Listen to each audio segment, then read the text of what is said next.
Hello, and you're welcome to Global Business Insights, where you are kept in the picture and details behind the latest headlines and the data relevant to the business world as they are released.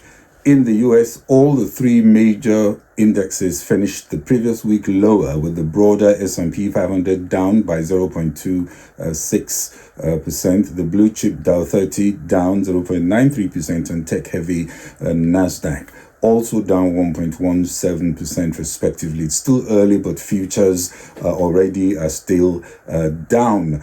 And to the Asia Pacific today, data showed Japan's economy avoiding a technical recession, growing just 0.1% quarter on quarter. Though positive, tepid growth still signals lingering concerns about the sluggish economic recovery. Tomorrow we focus on the US February inflation data. That's the CPI, Consumer Price Index, as more clues unfold on how soon the Federal Reserve could be cutting interest rates. The next day we get producer prices, with retail sales also coming in weekly, initial jobless claims and business inventories. The week closes with more data, including industrial production and the Michigan Consumer Sentiment Index. Net income at Saudi Aramco was $121 billion last year, below what we had a quarter ago and well below the $161 billion record set in 2022 when soaring fossil fuel prices took profits to record levels. Saudi Aramco, however, still boosted dividend to almost $100 billion, with low oil prices and production cuts weighing down on its performance. The question: for how long can the golden eggs be laid by the goose as the Saudi government continues to need more and more to beef up its coffers? And China's annual Congress ends today with the usual targets for the economy and budget guidance, which could translate to policy in the coming quarters. But there was no sense of a major economic bailout plan announced. Data in this morning saw the final reading of Japan's gross domestic product for Q4. GDP grew by 0.1% quarter on quarter in Q4 2023, compared with flash data of minus 0.1% and a 0.8% contraction in Q3.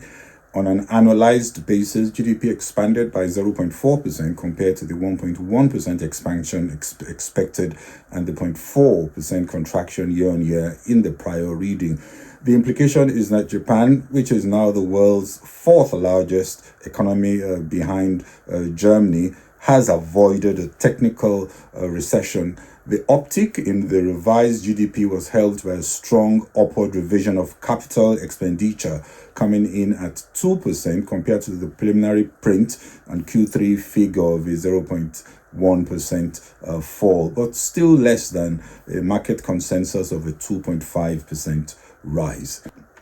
And in China, as the People's Congress ended, inflation as measured by the Consumer Price Index was up by 0.7% year on year in February from a 0.8% decline in January. So it looks like China is coming out of deflation. China's factory gate prices or producer price index also dropped 2.7% year on year in February, as against a 2.5% decline in January, weaker than the market expectations for a 2.5% fall.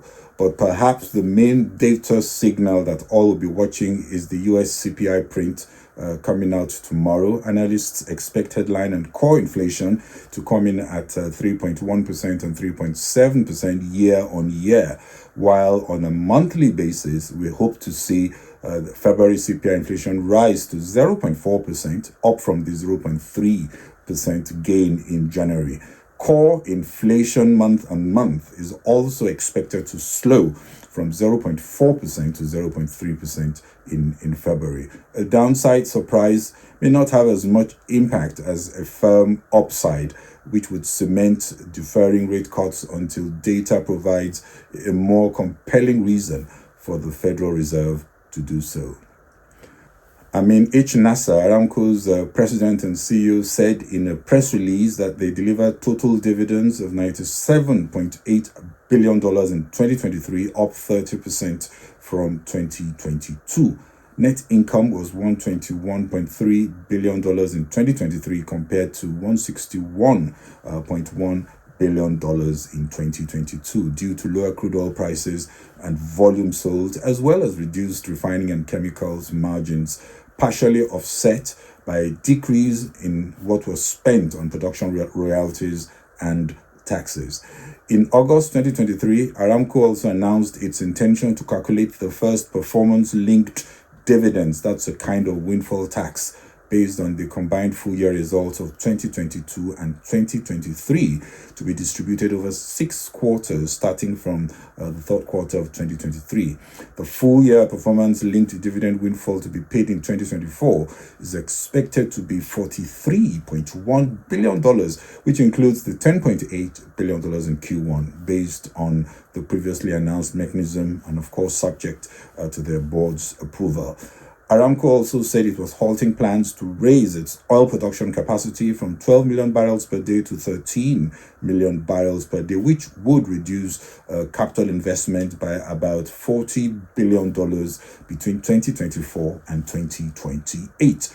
As it slows investments in boosting crude reserves, focus shifts to enhancing its supply chain ecosystem and more to downstream, to international investments in liquefied natural gas and international retail operations and major overseas refining and chemical projects. Also advancing its role in renewables development, Aramco has agreements for the development of photovoltaic solar projects in Saudi Arabia with combined capacity of 2.66 gigawatts, with commercial operations expected to commence in 2025.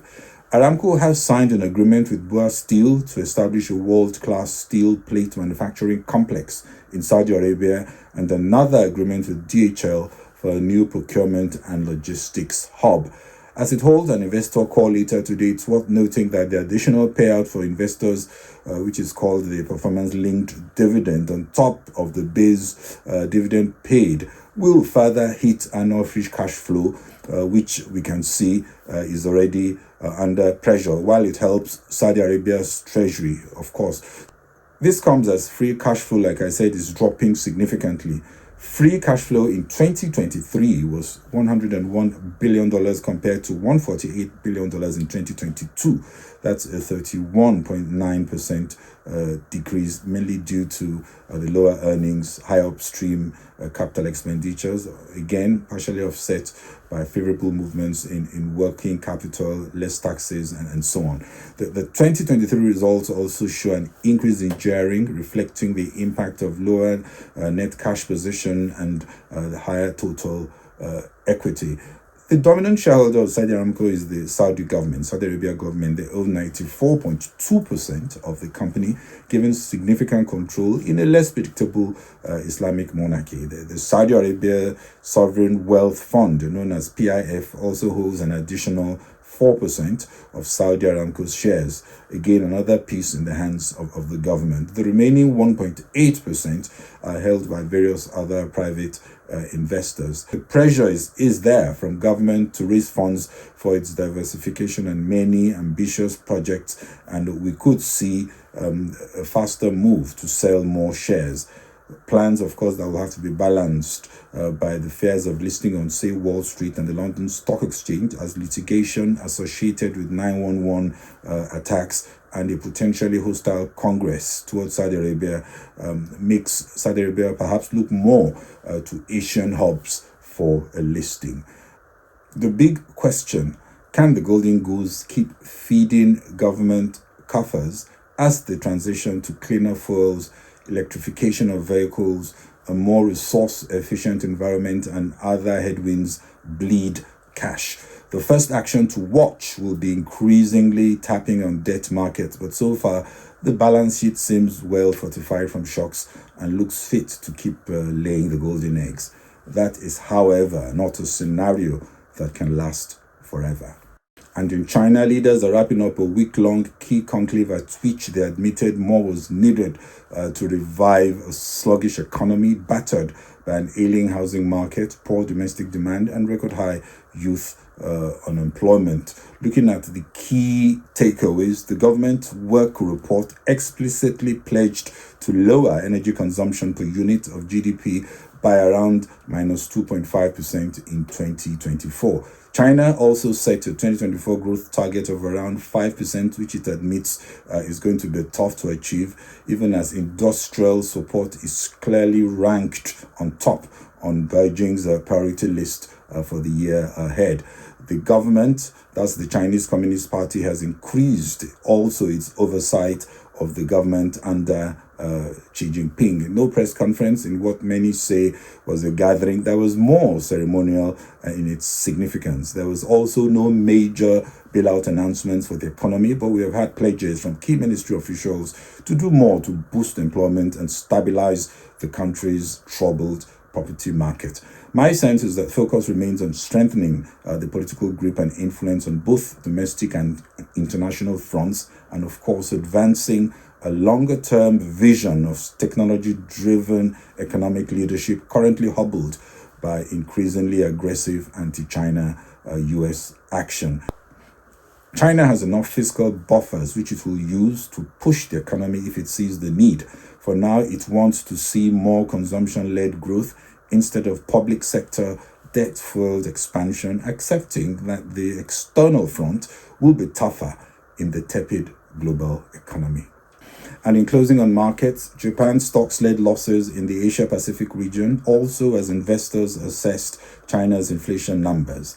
The Nikkei 225 is down 2.19%, and the yen is getting stronger against the dollar as traders priced in forthcoming interest rate cuts from the U.S. Central Bank. South Korea's Kospi slipped 0.46%, now down 0.77%, and Chinese indices broadly positive, the composite up 0.74%, Shenzhen composite up 2.27%. China's consumer inflation in February turned positive for the first time in 6 months, helped by the Lunar New Year holiday when the boom in spending pushed up prices. Well, that's it from me on Global Business Insights. This is Bode Oshosami. If you enjoyed the program, please share and kindly follow on Facebook and LinkedIn. Subscribe on YouTube and X. Thank you very much for watching and following. Bye-bye.